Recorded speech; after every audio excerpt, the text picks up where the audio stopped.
brothers and sisters. Welcome to another Saturday live stream. Uh, I normally wouldn't use anyway. Let's get started. Jesus is on the main line. Tell him what you want.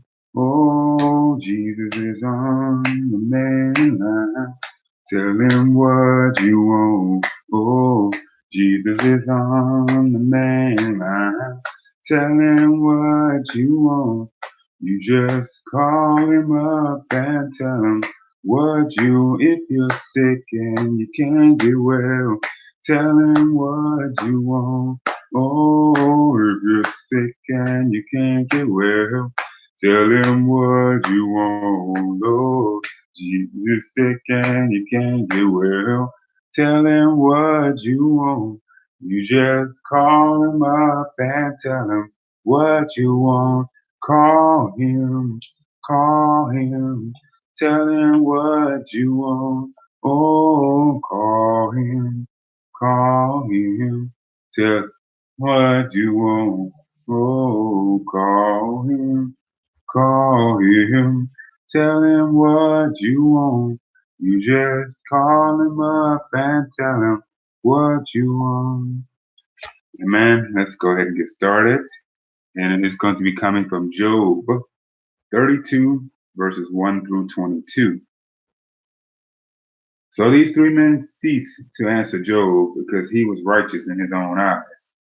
Then was kindled the wrath of Elihu, the son of Barshel, the Bezite of the Indrid of Ram.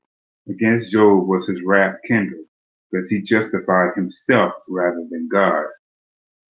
Also against his three friends was his wrath kindled, because they had found no answer, yet had condemned Job. Now Elihu had waited till Job had spoken, because they were elder than he.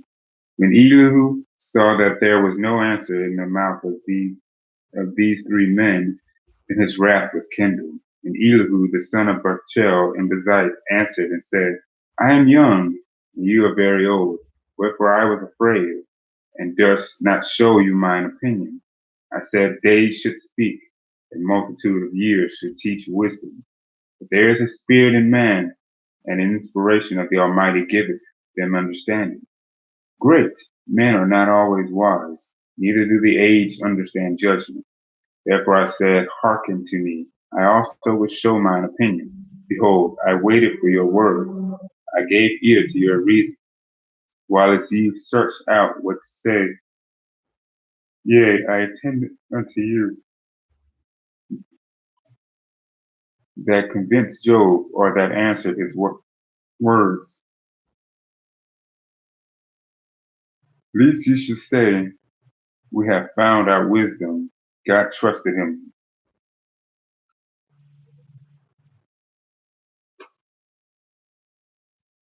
God trusted him down, not man. Now he had not directed his words against me, neither will I answer him with your speeches. They were amazed. They answered no more. They left off speaking. And I had waited, for they spake not, but stood still, and answered no more. I said, I will answer also my part. I also will show mine opinion. For I am full of matter. The spirit within me constraineth me. Behold, my belly is as wine which hath no vent. It is ready to burst like new bottle. I will speak that I may be refreshed, and I open my lips and answer. Let me not, I pray you, accept any man's person, neither let me give flattering titles unto men. For I know not to give flattering titles. In so doing, my Maker would soon take me away. Okay, so let's kind of go over the verses that we just read. If you're just joining me, this is Job 32, 1 through 22. So these three men ceased to answer Job because he was righteous in his own eyes. So let's start with that part. They were debating Job. So if we go back a little bit, they were debating Job as to why he was going through what he was going through. And many had believed that he must have done something for him to be going through what he's going through. But I tell you, brothers and sisters, just because you're going through a situation does not mean because you did something. It's really to the glory of God, and that's what He wants to get from us is get His glory through us to get people to see that God is a righteous God. Um, but we have to get an understanding. We're not going to understand it in our own eyes, which is what they was just saying about Job. Um, he was kind of trying to justify himself because he didn't do anything. He's saying, "Oh, I didn't do anything, so why am I going through what I'm going through? Why am I being punished?" Well, first of all, nobody is righteous in their own skin. That's what God is trying to get across to Job. But he didn't understand it at the time, and he was talking to his friends, and they were trying to ask him. They were, let's keep going before I go too far into it. Then was kindled the wrath of Elihu and the son of Pachel and the Zite of the kindred of Ram against Job was his wrath kindled, because he justified himself rather than God. So just as we just said, he tried to justify himself through his own actions instead of saying, "Oh, God has been keeping me. God has been doing this." So God let him do what he wanted to do. And the other people couldn't say anything to him because Job was upset. Understandably so, he was upset. And he was older than they were. So they wanted to respect him. So also against his three friends was his wrath kindled because they had found no answer and yet had condemned Job. So, as I just said, Job didn't do anything. So they couldn't figure it out why he was going through what he was going through. Now Elihu had waited till Job had spoken because they were elder than he. When Elihu saw that there was no answer in the mouth of these three men, then his wrath was kindled. Elihu, the son of Bachel, Uzziah, answered and said, "I am young, and you are very old. Wherefore I was afraid and durst not show you my opinion." It could be like that a lot of the times when you are a lot younger than somebody and you see something that's going on and you know it's not right. But because they are older than you are, it's very difficult to actually say something without you getting yourself in trouble or even hurt. So these things do happen a lot of the time, especially between parents and children. This happens a lot. So let's keep going. I said, days should speak, and multitude of years should teach wisdom. So let's stop there. As we grow and as we get older, we should get more wise in our understanding. But here's the problem. No matter your age and no matter how old you get, does not mean that you have wisdom. God is the one that gives people wisdom and understanding. So unless you have God with you, unless you are in this word, that is not wisdom. Now, there's a such thing as earthly wisdom. Those are two different things. So a person could have earthly wisdom and still not be knowledgeable. So be careful of that. Great men are not always wise, neither do the aged understand judgment, just as I just said.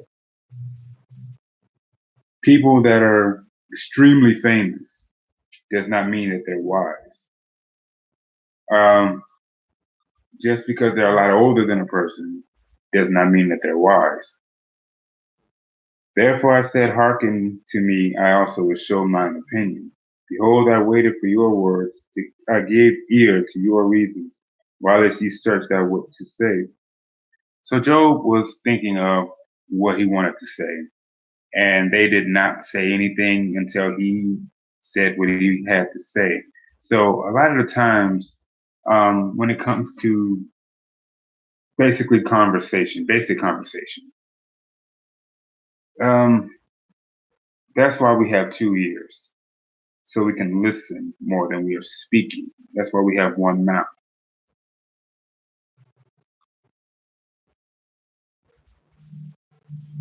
You hear basically you hear a person out before you just start talking. Because if you continue to just interrupt the person while they're talking, you're not trying to get understanding of what they're trying to say. So, for instance, I'm gonna speak for myself. I'm Christian and somebody else is not. And they're telling me about their religion. And if I'm quick to just say, no, that's not the right way. No, no, don't say that. They're just going to shut down. Here's the thing. You don't go poking holes in other people's religion. Now, if that's what they believe, that's what they believe. Now, you can tell them about your religion. Like I said, if I'm Christianity and I'm telling them about Christianity, they don't have to accept it. Even though that's what I believe to be the only way, but that doesn't mean that somebody else does.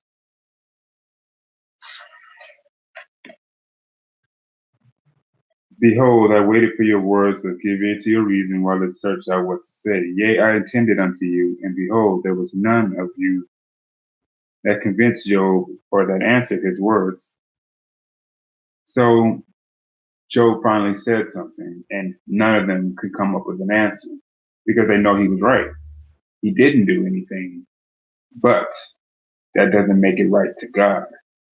Now, it was right to man because he was telling the truth, but to God, he was still wrong.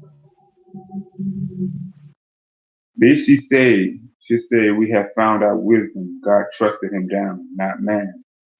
Now he had not directed his words against me. Neither will I answer him with your speeches.